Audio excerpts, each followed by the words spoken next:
Hello and welcome back to the Stony Brook Media Group News Show. My name is Kayla Heredia.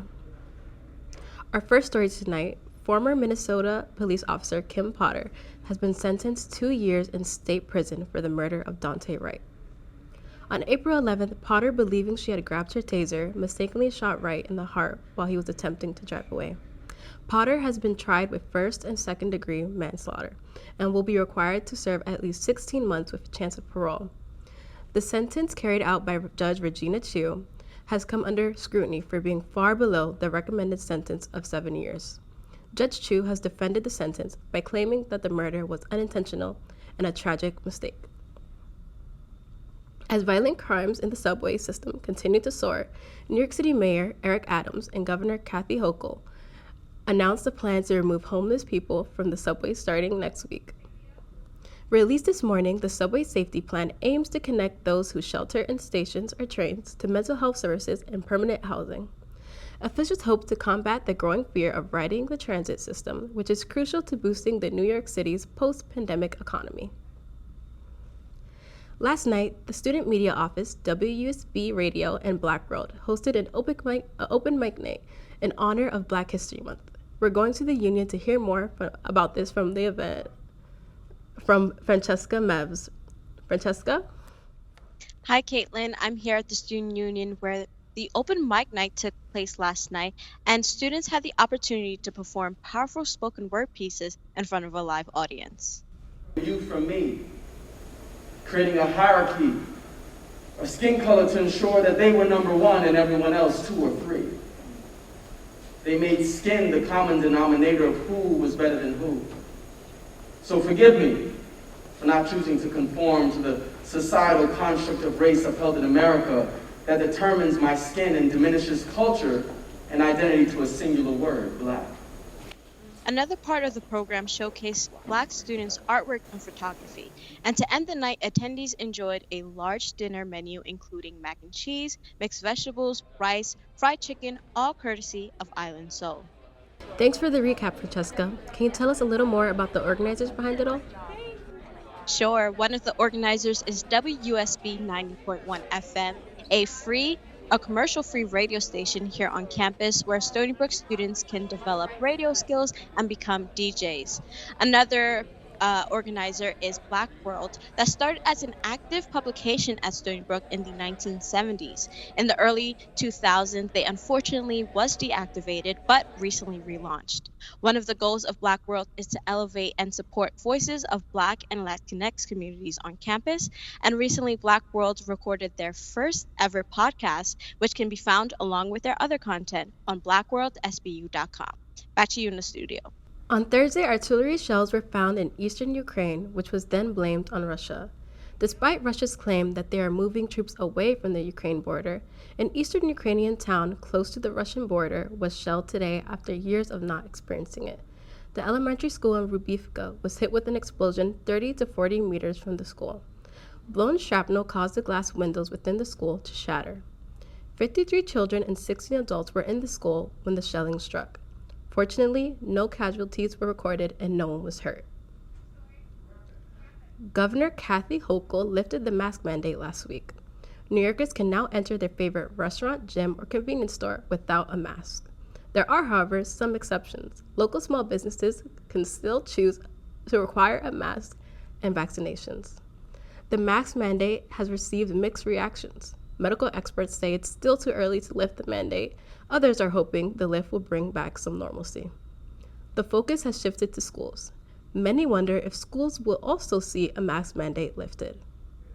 Speaking of schools, a nationwide book ban has been the source of controversy for weeks now. Is the ban about protecting children or silencing voices? Our reporter Maya Brown has more on the story. Usually we see bandanas, lighters, and drugs being banned from schools. Now, you can add books to that list, and it's not just your average book. The recent push is regarding books about racial and sexual identities.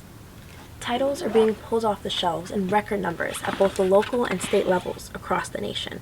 According to a 2021 American Library Association report, there were 330 book challenges last fall, double the amount in 2020. Some books that have been banned include Harper Lee's To Kill a Mockingbird due to racial slurs and their negative effect on students, and its perception of the Black experience. Angie Thomas's The Hit You Give is also on that list due to profanity and promoting an anti-police message. Judy Brown Clark believes books like these are seen as tangible, but are truly books that hold knowledge. What you're banning is a body of knowledge that you don't want to perpetuate through, through your K-12 experience and facilitate curiosity and exploratory things, and where you're starting to then start to build on that body of knowledge. So it's really a disruptor of fairness, equity, diversity, inclusion, and so on. Although we are mainly seeing these efforts in K-12 schools, some educators fear removing these books will harm student development and critical thinking in higher education. Kathy Newman is a professor of English at Carnegie Mellon University. When a book is being more or less legally removed from the state legislature, that really is the government intervening in the college teachers and the college students' right to learn, right to teach and learn. She also teaches a class called Banned Books. The decision to teach the class came from thinking about what are situations in which ordinary people get really interested in books. And so anytime somebody challenges a book or asks for a book to be removed from the curriculum, and then somebody responds to that challenge, it's kind of a moment where culture and politics meet in a really specific way. So as someone who's interested in cultural studies and cultural history, I just thought, wouldn't this be a great way to show students how ideas work in the real world and what happens when a book kind of travels across time or travels across the country, and one group sees a book one way and another group sees a book another way. Janet Clark is the Associate Dean of Research and User Engagement at Stony Brook University Libraries. She said she finds the push to ban books disturbing. I think there's a lot of, sensitivity around white guilt, white privilege, and I think a lot of things happened. I mean, this is not an isolated thing, right? A lot of things built up to where we are now, where people are feeling that, we've been talking too much about race, and it's, I don't want my kids to be exposed to these sensitive issues, hard issues. SBU has honored Banned Books Week through taking photos with student favorites and displays. We've also had some readathons, reading marathons. So we would have a cart of banned books out in the Galleria, and people are just welcome to come and read something that they want to read from that cart. And so we would have this marathon reading session for 24 hours.